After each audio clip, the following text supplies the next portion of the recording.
দুলাভাইকে কথা বলতে না দিলে তো দুলাভাই যাবে গিয়া যায়। আমরা মনে আছে এই যে নির্বাচনের সময় যখন এসেছিলাম তখন আমি বক্তব্যে বলেছিলাম যে বিএনপি সরকার গঠন করতে পারলে আমরা কৃষক ভাইদেরকে কৃষি কার্ড প্রদান করব। আপনারা নিশ্চয়ই সংবাদপত্রে দেখেন যে আমরা কিন্তু এর কাজ শুরু করেছি টাঙ্গাইল থেকে। গত মাসের 14 তারিখে আমি কৃষক কার্ডের এই উদ্বোধনীটা করেছি। তারপরে এখন ধীরে ধীরে সারা বাংলাদেশের কৃষক ভাইদেরকে আমরা কৃষক কার্ড পৌঁছে দিব। এই কৃষক কার্ডের মাধ্যমে অনেকগুলো সুবিধা আমরা কৃষক ভাইদেরকে দিব। তাদেরকে ঋণের সুবিধা দিব, তাদেরকে সার বীজ কীটনাশকের সুবিধা আমরা সরকার থেকে সরাসরি দিতে পারবো। আর সবচেয়ে বড় যে সুবিধাটা, তারা বছরে 2,500 টাকা পাবে, যেটা দিয়ে তারা নিজেরা কীটনাশক ওষুধ বলেন, বীজ বলেন, এই জিনিসগুলো তারা সরাসরি কিনতে পারবে। সরকার থেকে সরাসরি আমরা তাদেরকে এই অর্থ সাহায্যটা করব কৃষক ভাইদেরকে। এর মধ্যে আপনারা দেখেছেন আমি কিন্তু বলেছিলাম যে বিএনপি সরকার গঠন করতে পারলে কৃষক ভাইদের যাদের 10,000 টাকা পর্যন্ত কৃষি ঋণ ছিল আমরা সুদ সহ সেটা মওকুফ করব। নির্বাচনের আগে কইছিলাম এটা, কিন্তু নির্বাচনের পরে আমরা 10 দিনের মধ্যে কিন্তু আমাদের কথাটা আমরা রেখেছি। আমরা সরকারের যে 10,000 টাকা পর্যন্ত কৃষি ঋণ ছিল 12 লক্ষ কৃষকের, এই 12 লক্ষ কৃষকের কৃষি ঋণটা আমরা সরকার থেকে মওকুফ করে দিয়েছি সুদ সহ। কাজেই আমরা চাই এই দেশের কৃষক ভাইরা ভালো থাকুক, আমরা চাই গ্রামের মানুষরা ভালো থাকুক, গ্রাম সহ সব মানুষই ভালো থাকুক। কিন্তু যেহেতু বাংলাদেশের অধিকাংশ মানুষ গ্রামে বসবাস করে, মেজরিটি মানুষ গ্রামে বসবাস করে, এই জন্য এই মেজরিটি মানুষ যাতে দেশে ভালো থাকতে পারে সেটি হচ্ছে আমাদের লক্ষ্য, সেটি হচ্ছে আমাদের উদ্দেশ্য।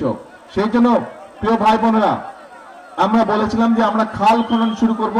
দেখেন আজকে এই এলাকা আমরা এই বাসুয়া খাল খননের মাধ্যমে, পুনর্খননের মাধ্যমে খাল খননের কাজ শুরু করলাম। এর মধ্যে দেশের অনেকগুলো জায়গায় প্রায় 60টার মতন জেলায় এর মধ্যে খাল খনন শুরু হয়ে গেছে।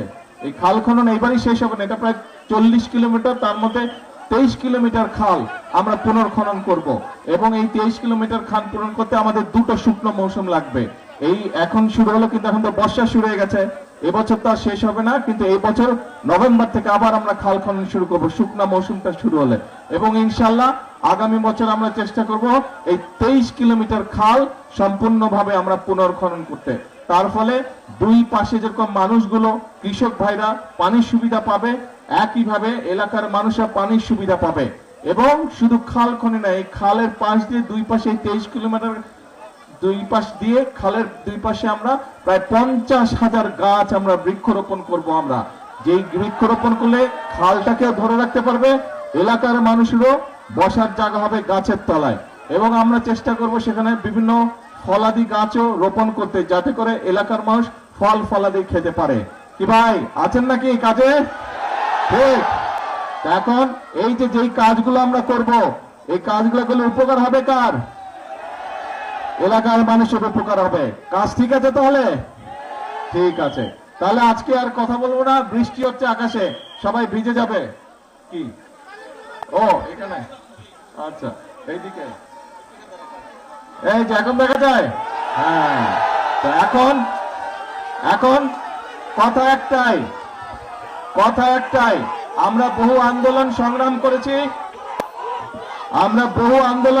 করেছি। এখন দেশে আপনাদের নির্বাচিত সরকার বা আপনাদের নির্বাচিত একটি সরকার গঠিত হয়েছে।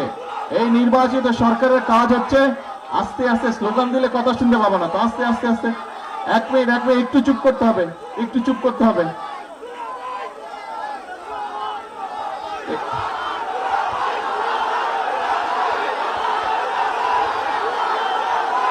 তো দুলাভাইকে কথা বলতে না দিলে তো দুলাভাই যাবে গিয়া যায়। আমি কথা বলবো না, যাব? আচ্ছা তাহলে চুপ করতে হবে, কথা বলতে হলে চুপ করতে হবে। আমি কথা বলি তাহলে শ্বশুর বাড়ির লোকজনকে শুনতে হবে কথা, ঠিক আছে? আচ্ছা ঠিক আছে। তো এখন বাংলাদেশের মানুষ এমন একটি সরকারকে 12 তারিখে নির্বাচনে ভোট দিয়ে সরকার গঠন করেছে, যেই সরকার জনগণের জন্য কাজ করবে। কারণ আমাদের একমাত্র জবাবদিহিতা হচ্ছে এই দেশের মানুষের কাছে, এই দেশের জনগণের কাছে।